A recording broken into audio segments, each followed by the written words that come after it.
আসসালামু আলাইকুম রহমতুল্লাহি ওয়া বারাকাতুহু।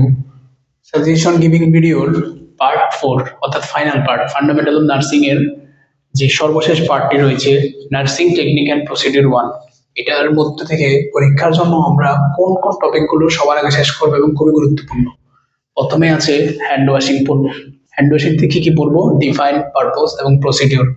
এরপর আছে হচ্ছে গিয়ে স্টেরিলাইজেশন। এটা আমরা মাইক্রোবায়োলজিতেও পড়েছি। স্টেরিলাইজেশন থেকে ডিফাইন এবং মেথডটা খুবই গুরুত্বপূর্ণ। তারপর আছে ওরাল হাইজিন।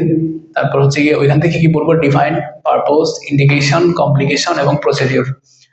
এরপর সব থেকে গুরুত্বপূর্ণ টপিক ব্যাডশোর। ব্যাডশোর থেকে define, indication, causes, sign syndrome, prevention মেথডটা পড়বো এবং চেষ্টা করব যে এগুলো লিখে লিখে পড়ার জন্য। হ্যাঁ, কারণ লিখে লিখে পড়লে বেশি দিন মনে থাকে। তারপর হচ্ছে কি অ্যাডমিশন এবং ডিসচার্জের প্রসেসটা। তারপর হচ্ছে কি ভাইটাল সাইন্সের বিষয়গুলো, যেমন তোমার পালস আছে, ফিভার আছে, এগুলো। তারপর হচ্ছে তোমার ব্যাড পজিশনিং এবং হচ্ছে কি এক্সারসাইজ।